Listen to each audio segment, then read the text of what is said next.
बाप दादा हर एक बच्चे के भाग्य को देख हर्षित हो रहे हैं। सारे विश्व के अंदर कोटों में कोई गाई हुई आप आत्माएं कितनी थोड़ी सी है जिन्होंने बाप को पाया।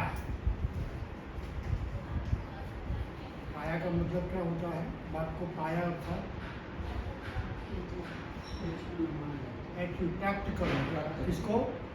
बाप को। बाप माना मेरे लिए क्या है? दुनिया के लिए क्या है, मेरे लिए क्या है? बाप तो इतने गहरे होते हैं जो हम समझ नहीं सकते, उसकी गहराई हमें पता नहीं पड़ती। बाबा ने बोला आपके अंदर आप कितने भाग्यवान हो जिन्होंने बाप को पाया है। बराबर? अलग अलग एंगल से हम सोच सकते हैं। बिना माँ बाप वाले बच्चे कैसे होते हैं? बराबर? बिना माँ बाप वाले बच्चे की पालना कैसे होती है? हमने देखा है दुनिया में। बराबर? लौकिक हो तो भी। बराबर? और यहाँ तो कौन है? परमात्मा खुद, जिसको मैंने पा लिया। और पा लिया का मतलब और आगे दुनिया ढूंढती है। दुनिया इसके लिए बहुत कठिन तपस्या भी करती है, पुरुषार्थ भी करती है, फिर भी पा नहीं सकती। ऐसे सर्वशक्तिवान परमात्मा को मैंने पा लिया। अब पा लिया का मतलब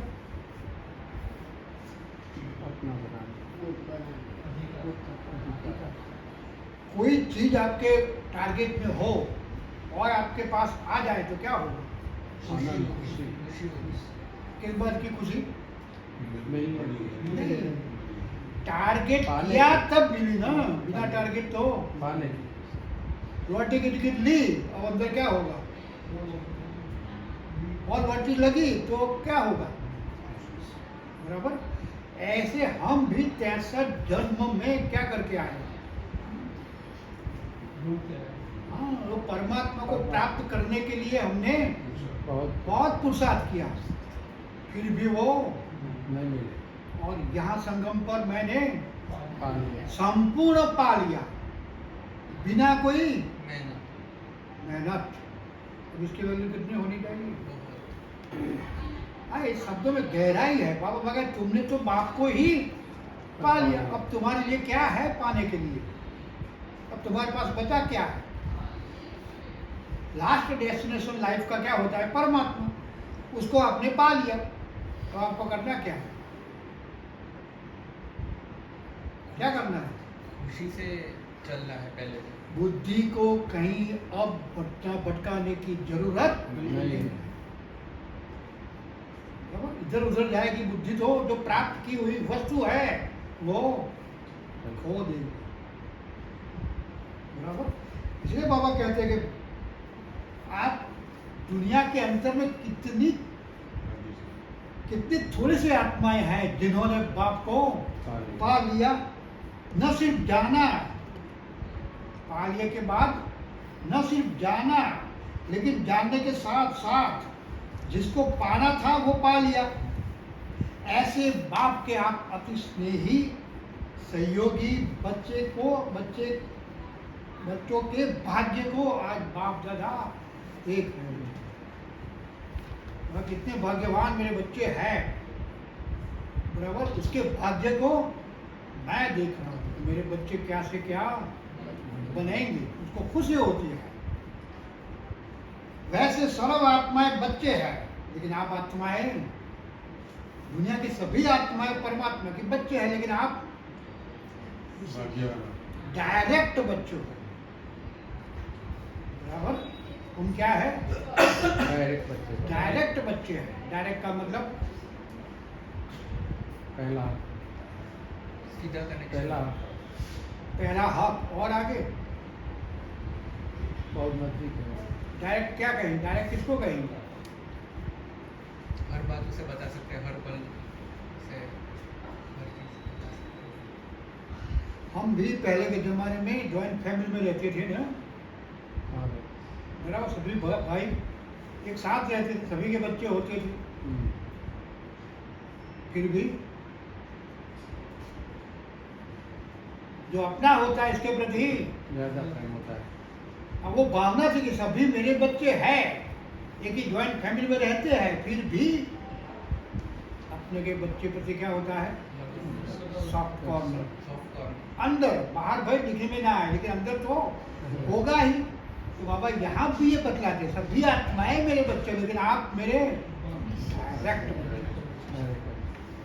आपने ही मेरे साथ एक बाप का संबंध जोड़ा है। दूसरी आत्माओं तो मुझे बाप के रूप में अभी तक जान भी नहीं सकती। आप डायरेक्ट बच्चे हो, शिव वंशी ब्रह्मा कुमार कुमारिया हो, सारे विश्व में जो भी अन्य आत्माएं हैं, सारे विश्व में जो भी अन्य आत्माएं हैं, कहाँ कहाँ? धर्म के क्षेत्र में, राज्य के क्षेत्र में महान व नामी ग्रामी बने हैं, बहुत धर्म पिताएं भी हैं, जगत गुरु कहलाने वाले भी बने हैं, लेकिन मां पिता के संबंध से अलौकिक जन्म और पालना इन सभी को कभी प्राप्त नहीं हो सकती।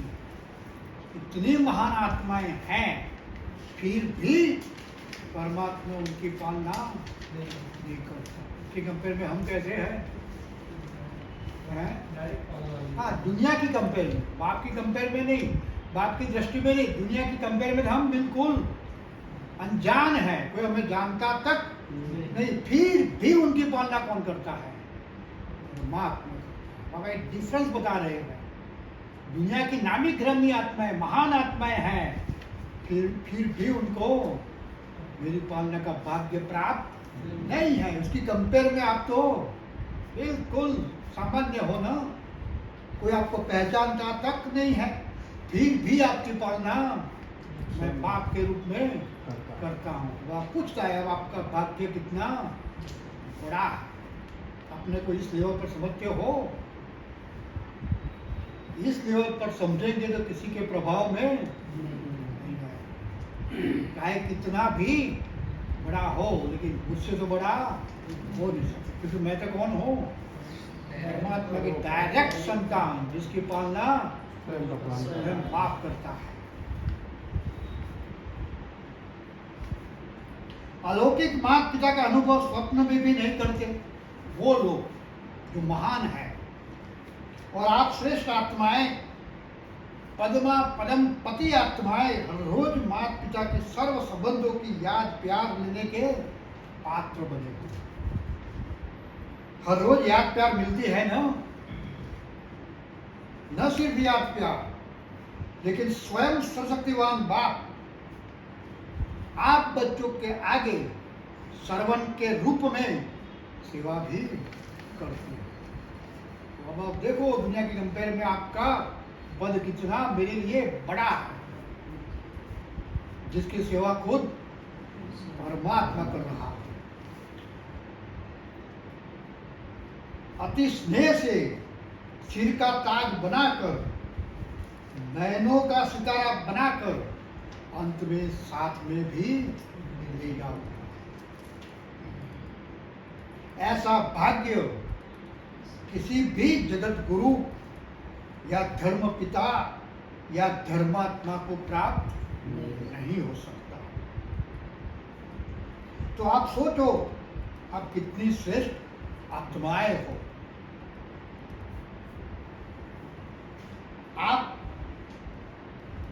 आपको जो भी श्रीमत प्राप्त होती है वो कभी प्रेरणा व टचिंग द्वारा नहीं होती, डायरेक्ट बात मुख से सुनाते हैं। ऐसे भाग्य दुनिया में किन आत्माओं, बहुत अच्छे से समझा रहा है।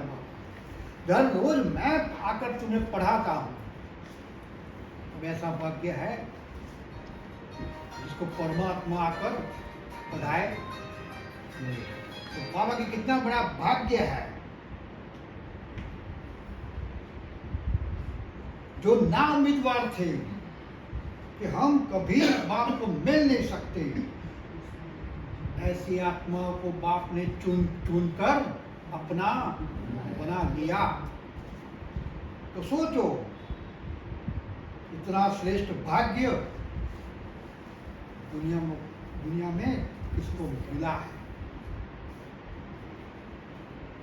जब कोई ना उम्मीद से उम्मीदवार बनता है या कोई असंभव बात संभव बन जाती है तो वो मनुष्य कितने नशे और खुमारी में बैठता है।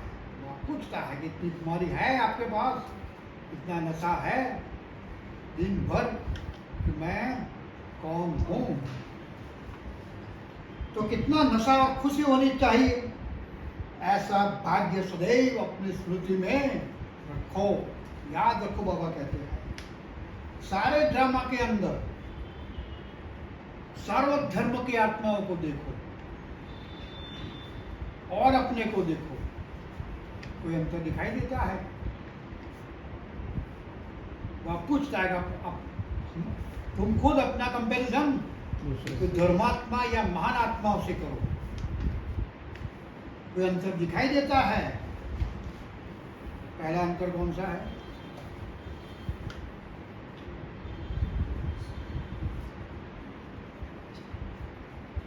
वो धर्मात्मा या जगत गुरु किसके गुणगान गाता है? भगवान। और वही भगवान मेरे गुणगान गाता है। बाबा कितना बड़ा डिफरेंस है तुम में और वो आत्माओं में। वो आत्माएं ढूंढ रही है, प्राप्त करने के लिए मेरा गुणगान गा रही है।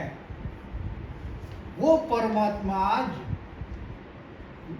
तुम बच्चों का गुणगान गाता है। तो कितना बड़ा आपका भाग्य है। ऐसे बहुत अच्छे पैराग्राफ है।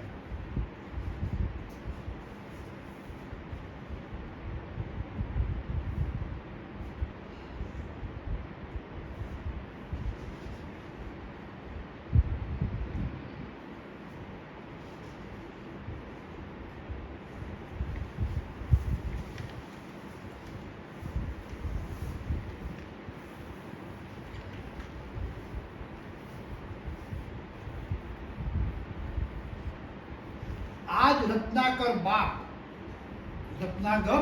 बाप अपने अमूल्य रत्नों को देख रहे हैं। बाबा की नजर कैसी है हमारे, और हम एक दूसरे को किन दृष्टि से देखते हैं। बाबा कहते हैं रत्नाकर बाप, मैं किसको देख रहा हूं? चाहे कैसा भी हो, फर्स्ट नंबर का हो या मेरी नजर में कैसा है? रत्न है। क्यों? दुनिया से तो श्रेष्ठ। बोल आपके अंदर वो लास्ट है।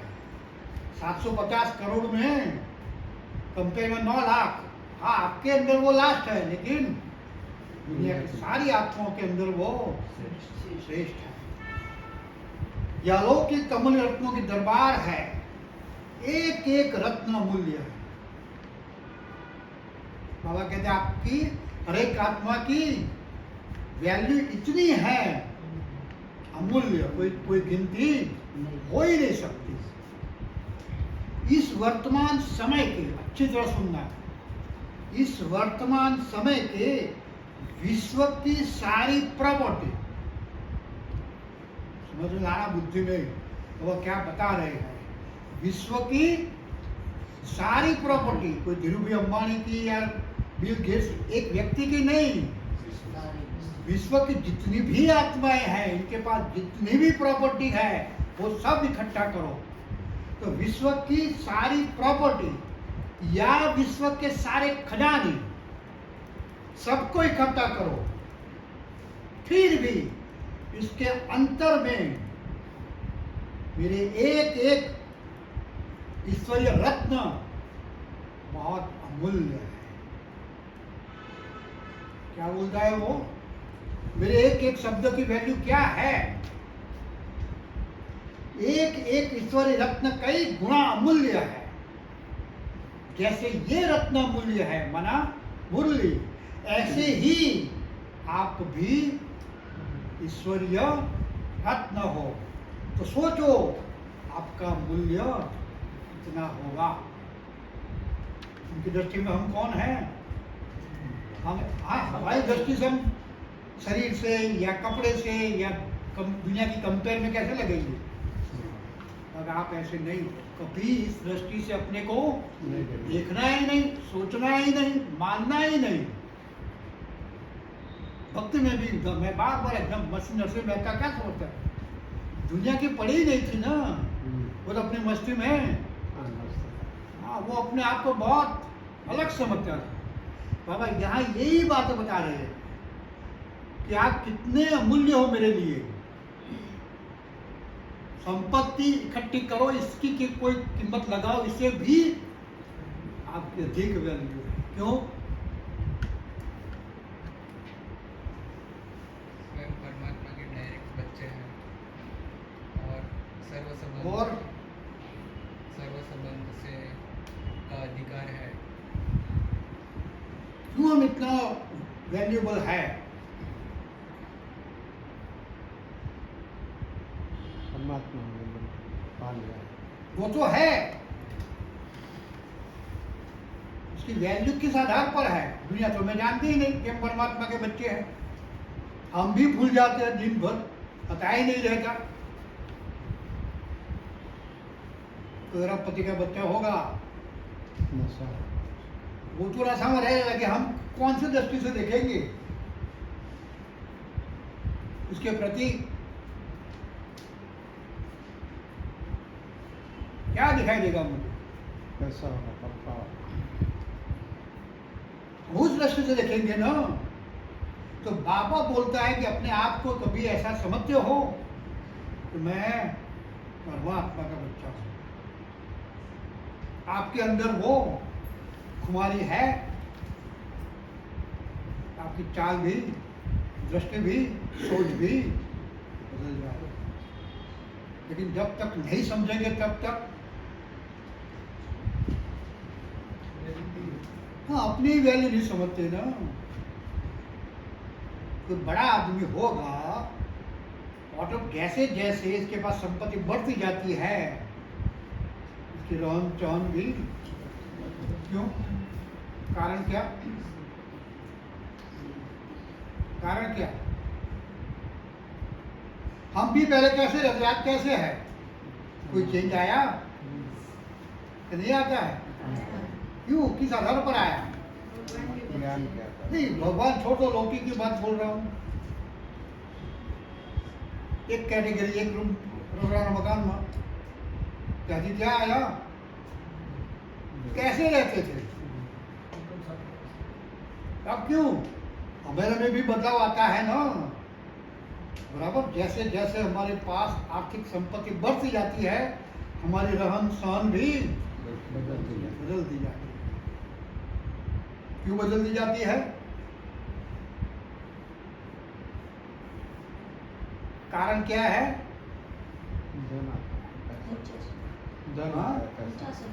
हाँ? अपने आप को ऊंचा समझते हाँ, वो तो हाइट में, बॉडी में तो अलग।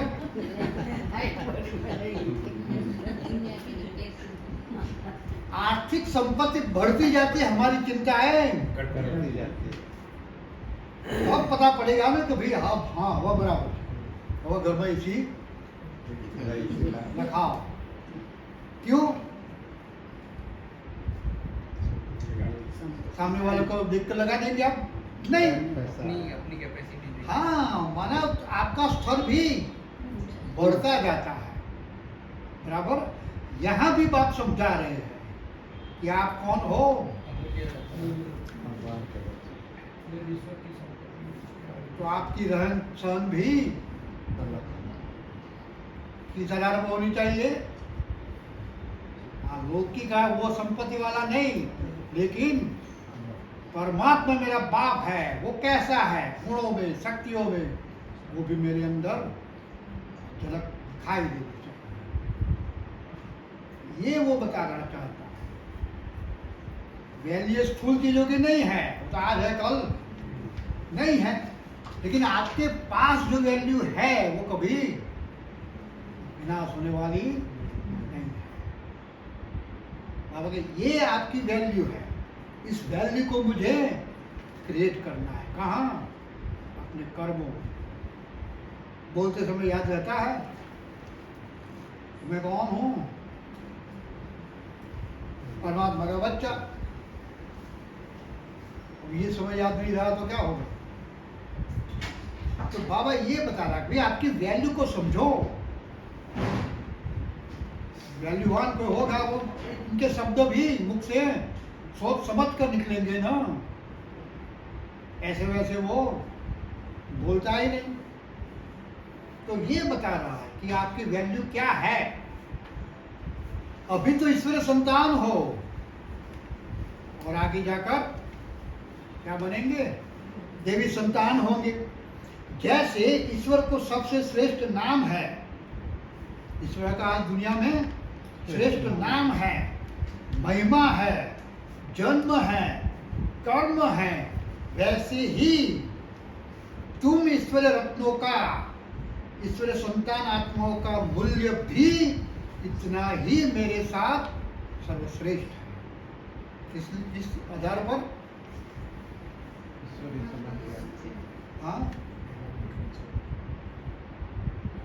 ऐसे तो दुनिया में मेरा होना चाहिए ये सब, लेकिन जानते किसको है? हाँ, पूजा किसकी होती है? भगवान मंदिर किसके बनते हैं? देवता होते हैं। बनाना चाहते हैं परमात्मा का, लेकिन लेकिन रूप किसका होता है? देवी देवता हमारा। देवी देवता क्या? बाबा कहते मुझे जानना चाहते हैं, लेकिन पूजा तो आपकी करते हैं। तो वैल्यूवान कौन? तो बाबा ये समझा रहा है तुम्हारी वैल्यू देखो कितनी है। प्राप्त करना मुझे चाहते हैं, लेकिन ये आप तो हमें करते हैं। कितनी अच्छी तरह पूजा करते हैं, कितनी अच्छी तरह याद करते हैं, बराबर। इसलिए बाबा कह रहे हैं अभी ईश्वर संतान हो, बाद में देवी संतान बनेंगे, इसके बाद क्या होगा? इसके बाद आप श्रेष्ठ मूल्यवान रत्नों की इतनी पूजा होती है जितनी कभी बाप की आपने नहीं की। तुम मेरे डायरेक्ट बच्चे हो, फिर भी जितना तुम मुझे याद नहीं करते इतना भक्त तुम्हें याद करते। समझा रहा है हमें कि देखो तुम्हारा भाग्य मेरी कंपेयर में क्या है, कितना बड़ा है।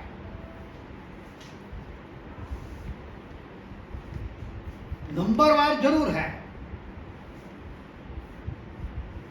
आप सब नंबरवार जरूर हो, लेकिन नंबरवार होते हुए भी आप ही अमूल्य और आप ही विघ्न विनाशक। दुनिया को परिवर्तन कौन करेगा? हम सब बाबा और हम सब। मैं अकेला आता तो क्या करता ही? 2 लाख ने जाना हुआ है तो एक भी आप नहीं होते तो बाबा का आप तो मुझे मेरे मददगार हो, सृष्टि का परिवर्तन करते हो। परिवर्तन करना ही विघ्न विनाशक बनना। नंबरवार जरूर है, लेकिन नंबरवार होते हुए भी आप अमूल्य और विघ्न विनाशक हो। आज भी श्रेष्ठ स्वरूप है आपका। आप रत्नों का सम्मान भी दुनिया आज 9 रत्नों के रूप में रखती है। कितनी बड़ी वैल्यू है आपकी। पूजा तो करते हैं, फिर भी अपने पास इतना नजदीक आपको रखते हैं। मुझे तो कोई जानते तक नहीं।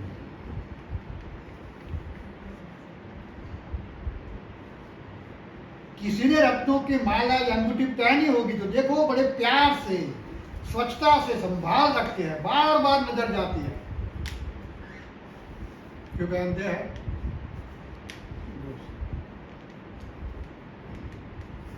अलग अलग रंग के अलग अलग रत्नों की विटी बनाकर पहनते हैं ना, क्यों?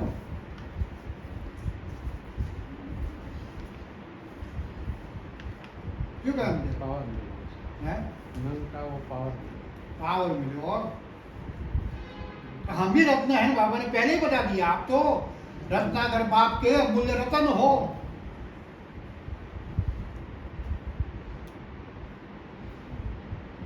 तो आपने कुछ किया होगा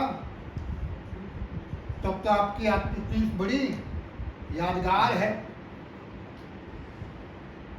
क्या किया आपने? आज तक दो साल, 3 साल, 4 साल, 5 साल हुए, मैंने क्या किया?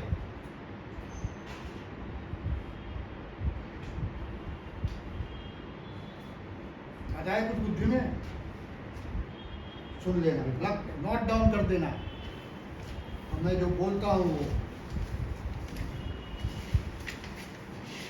आप सभी, और बार बार दिन में पढ़ना इसको, आप सभी जो भी हो,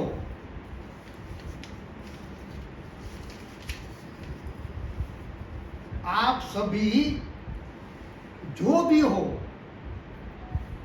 चाहे अपने को इतना योग्य नहीं भी समझते हो, आप सभी जो भी हो, चाहे अपनों को इतना योग्य नहीं भी समझते हो, लेकिन बाप ने आप आत्माओं को योग्य समझ अपना बना लिया। आप अपने को क्या भी समझते हो, अभी भी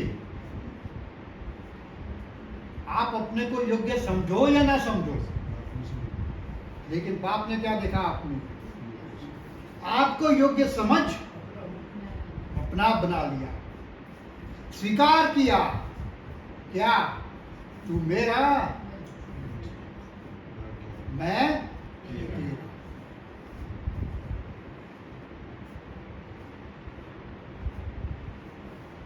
ये गहराई से पढ़ेंगे तो पता पड़ेगा कि बाबा क्या बताना चाहते हैं। चाहे मैं 5 साल से ज्ञान में हूं, क्या समझता हूं अपने आप को आज?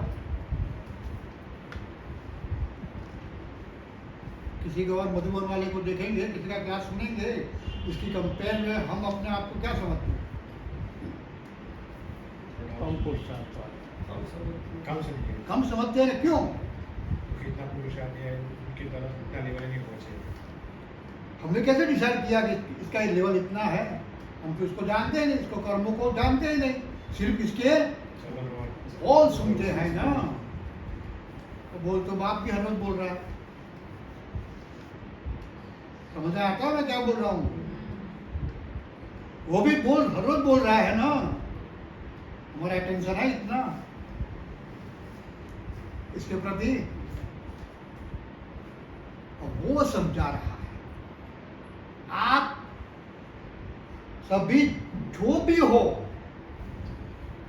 चाहे अपने को इतना योग्य न भी समझ सकते हो, लेकिन बाप ने आप आत्माओं को योग्य समझ अपना बना लिया है।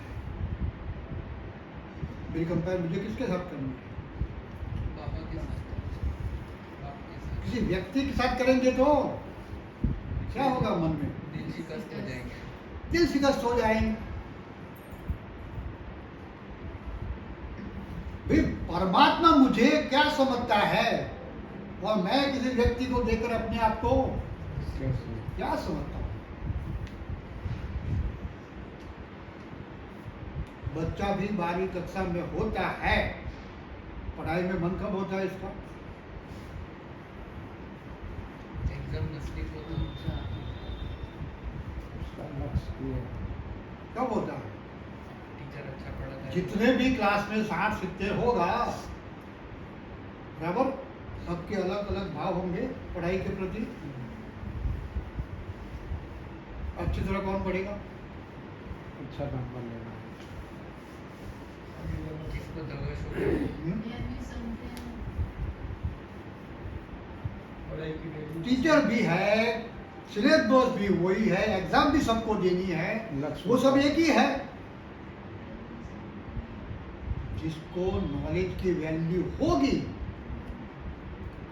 जो पढ़ रहा है इसकी वैल्यू की उसकी पहचान होगी, वो इसके प्रति सीरियस होगा। यहाँ भी यही है।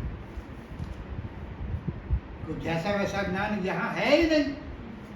यदि आपको इसकी वैल्यू होगी तो क्या होगा? अच्छी तरह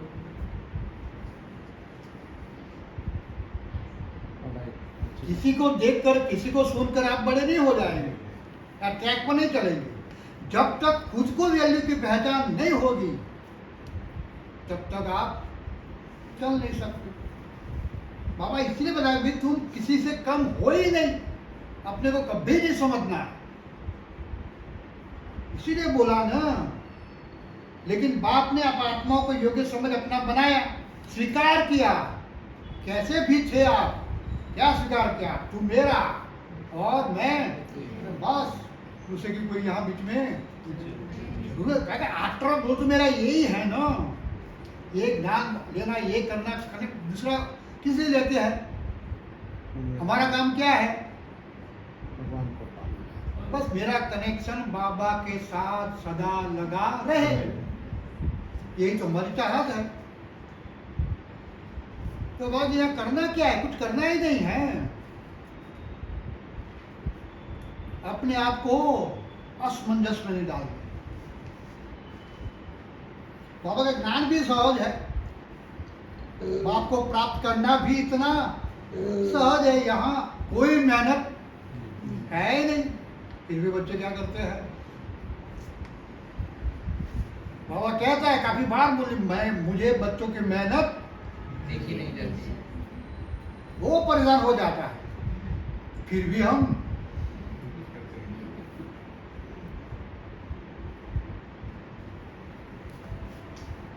जिस आत्मा के ऊपर सुनना बाप की नजर पड़े तो प्रभु नजर के कारण वो कितनी अमूल्य बन जाती है। हम भी शास्त्र में सुनकर आए ना, भगवान को प्राप्त करने के लिए, अर्थात उससे वरदान प्राप्त करने के लिए क्या करते थे? तपस्या। कितने समय की, कितनी भारी होगी, और भी वरदान कितना मिलता था? एक। और जिसके लिए तपस्या कर रहे थे वो कितना समय रहता था आपके साथ? आपके समझ 1, 2, 1.5 वीक, बस फिनिश। बराबर। अब बाबा बोले तुम कौन हो? जिस आत्मा के ऊपर बाप की नजर पड़ी, मैंने इसलिए कुछ नहीं किया, मैं तो दुनिया में मस्ती से चल रहा था ना। मैंने बाप को प्राप्त करने के लिए कोई मेहनत एडवांस में नहीं की थी। जिसकी तपस्या वो मुनियों ने की थी, इसकी कंपेयर में तो कुछ भी नहीं। फिर भी जिस आत्मा के ऊपर बाप की नजर पड़ी, वो प्रभु नजर के कारण कितनी अमूल्य बन जाती है। वो एक वरदान के कारण कितना शक्तिशाली बन जाता है। और यहाँ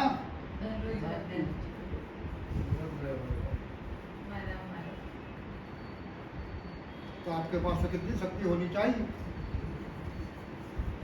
तो कितना अमूल्य बन जाता है। परमात्मा दृष्टि के कारण ये ईश्वरीय सृष्टि या ईश्वरीय संसार श्रेष्ठ आत्माएं बन जाती है। तुम्हारी सृष्टि बदल जाती है, तुम्हारा संसार भी बदल जाता है। क्यों बदल जाता है? हमारी सोच के साथ उनकी सोच मैच नहीं करती। तो बाबा के दोनों बदल जाते हैं, सृष्टि भी और संसार भी। क्या बन जाता है सब कुछ? ईश्वरीय संसार, ईश्वरीय सृष्टि किस आधार पर बनी? जब आपके ऊपर परमात्मा की दृष्टि पड़ी तब। अब सोचो, वो आगे ले जाता है। और ऐसे परमात्मा के साथ जब संबंध में आएंगे तो क्या होगा? दृष्टि पड़ने से आप इतने बदल गए, अब संबंध में आएंगे तो क्या होगा? हाँ? इतनी अच्छी तरह समझा रहा है वो।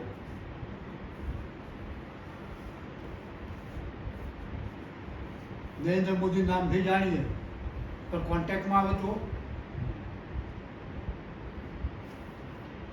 શું થાય? એનાથી બધી પ્રાપ્તિઓ થાય. બધું મળે આપણને. मेरा जीवन कैसा बन जाएगा? जमने लगेगा। है निश्चिंत। क्यों? और कोई बड़ी चिंता आस्था नहीं। मिलेगी। कहीं पण काम હોય तो કઈ જાય. बराबर, ये तो मनुष्य है ना। और यहाँ तो आप पूछता है अभी हमें, यदि संबंध में आओ तो आपका क्या होगा? मेरी दृष्टि पड़ने से आपकी वैल्यू इतनी बढ़ जाती है, लेकिन तुम जब मेरे संबंध में आएंगे, थोड़ा संबंध में इसे जोड़ेंगे तो पारस का रंग लग ही जाएगा। क्या बन जाएंगे? पारस से सोना। यदि मेरे संबंध में आएंगे, मेरे साथ संबंध रखेंगे तो पारस का रंग तो लग ही जाएगा। ईश्वर परमात्मा प्यार की दृष्टि मिलने से सारे कल्प, चाहे आप चैतन्य देवताओं के रूप में, चाहे जड़ चित्र के रूप में, चाहे भिन्न भिन्न यादगार के रूप में, आपका ही यादगार है और सदा रहेगा। क्यों?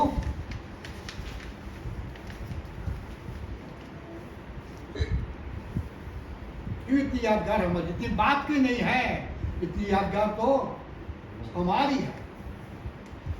और हमने तो इसके लिए कुछ किया ही नहीं है। रास्ते में चल रहे थे और पकड़ लिया। मैंने कोई अलग से पुरुषार्थ, अभी जो पुरुषार्थ चल रहा है किसका है? पद का। देवता तो बन गए, अब तो पद का है ना। अभी जो इंटरनल पुरुषार्थ कर रहे हैं वो तो पद का है। बाप की दृष्टि में पहले नंबर वाला भी इतना ही श्रेष्ठ बच्चा है तो वो भी इतना श्रेष्ठ है। बाबा दोनों के अंदर कोई बीच में अंतर देखता ही नहीं है। जो अंतर है वो हमारे अंदर है, वो पद की प्राप्ति के लिए। बाकी इसकी दृष्टि तो हम आज भी महान है। बाबा के इसलिए अपने आप को कभी भी क्या नहीं करना, दिल शिकस्त नहीं बनना। अपने इस रूप को देखकर, इस रूप में तो आप ऐसे ही रहेंगे दुनिया के आगे।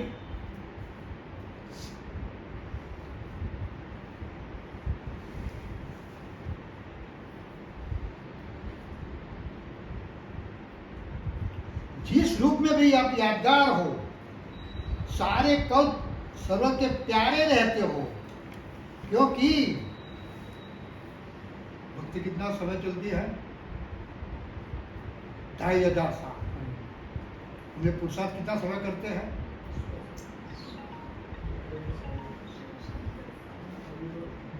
2500 साल भक्ति चलती है, हमारी यादगार चलती है।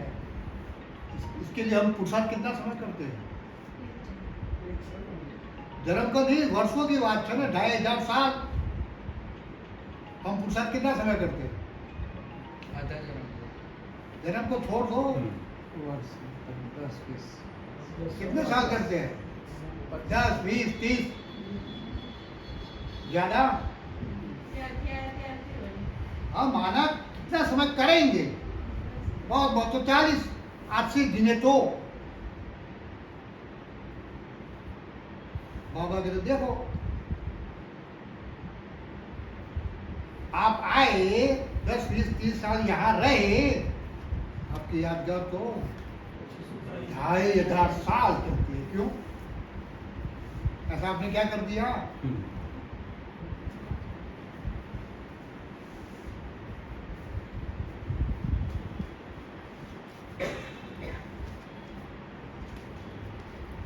क्या हुआ ऐसा मेरा?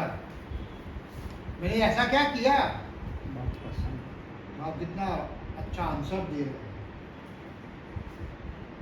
क्यों? क्योंकि अविनाशी प्यार के सागर के, मेरा बाप कौन है? अविनाशी प्यार के सागर के प्यार की नजर सारे कल्प के लिए, पूरी 2,500 साल के लिए आपको प्यार का अधिकारी बना देती है। मेरा बच्चा बनना ये कम बात नहीं है। इतना बड़ा मेरा भाग्य है, मैंने कुछ नहीं किया फिर भी मेरी पूजा तो 2,500 साल चली, क्योंकि जिसकी नजर मेरी पर पड़ी,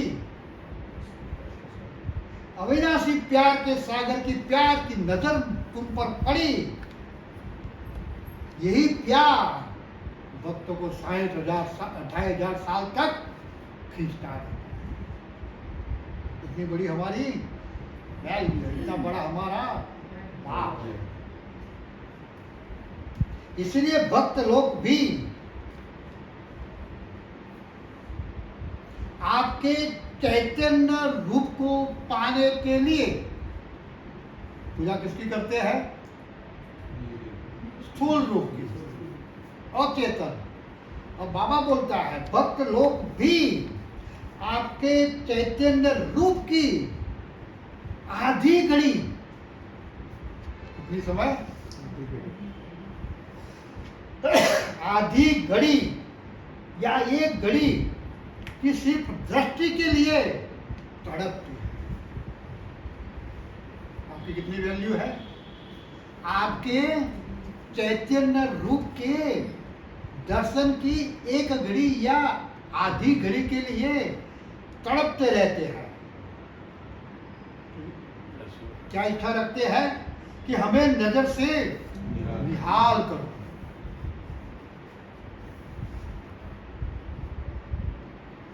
कितनी वैल्यू है मेरी? और वो मेरा चैतन्य रूप आज क्या कर रहा है? वह कुछ बता रहा है कि क्या समझते हो अपने आप को? परमात्मा क्या है? बाबा पहले भी बता चुके हैं ना। परमात्मा जो है, जैसा है वैसा, कोटों में कोई और कोई में भी कोई, विरला ही। ये पहचान इसकी भी है, साथ में हमारी जो उसकी भी पहचान देते हैं। फिर सोचो तुम किसके बच्चे हो। ये भक्त लोग मेरी तो छोड़ दो, आपके चैतन्य रूप की सिर्फ दर्शन आधी घड़ी के लिए क्या क्या करते हैं। और तुम इस चैतन्य रूप में क्या कर रहे हो? हमारे हर एक कर्म की वैल्यू कितनी होनी चाहिए? आत्मा तो वही है, भले शरीर कोई भी धारण किया हो। वो पूछता है, सब समझाता कि देखो आपकी वैल्यू क्या है। हमारे हर कर्मों की मंदिरों में स्थूल रूप में पूजा होती है। कितने तड़पते हैं, समझते हैं कि हमें नजर से निहाल कर दो। इसलिए इस समय के प्यार की नजर किसकी? बाप की। बाप के प्यार की नजर आपको सारे कल्प के लिए अविनाशी प्यार के योग्य बना देती है।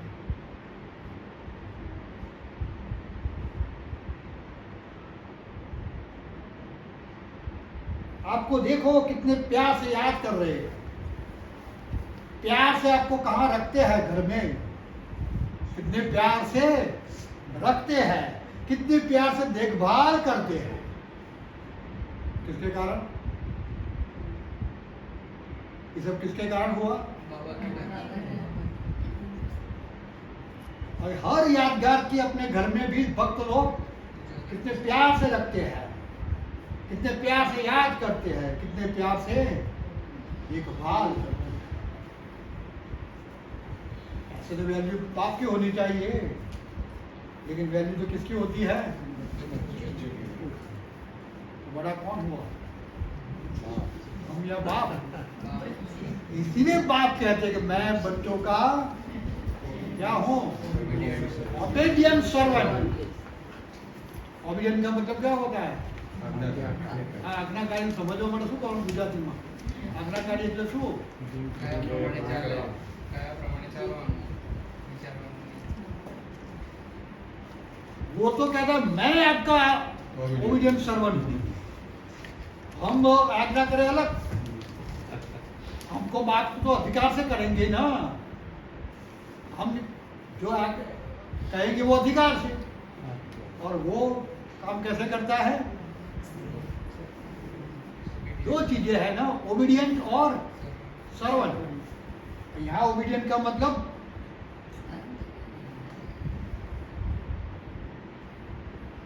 चाहे किसी भी रूप में आप रहते हो, मैंने सुबह में क्या बोला और दिन भर आप क्या करते हो, फिर भी मेरी ड्यूटी क्या है? आपको सुधारने की, आपको देवी देवता बनाने की, इसको कहते हो ओबीडिएंट। माँ से सजाने की. बराबर। आजकल के नौकर भी ओबीडिएंट नहीं है, दो शब्द बोलेंगे तो कल से। लेकिन बाप कैसा है? Obedient. आप जैसा भी हो, जो भी करते हो, बेचारा देखता ही नहीं। बुलाओ तो आ जाएगा, निकालो तो चला जाएगा, पास रखेंगे तो भी ठीक, न रखो भी। हाँ, इसलिए कहते हैं मैं ओबीडिएंट सर्वेंट हूँ। आप जैसा करोगे, कहोगे, वैसा मैं करूँगा।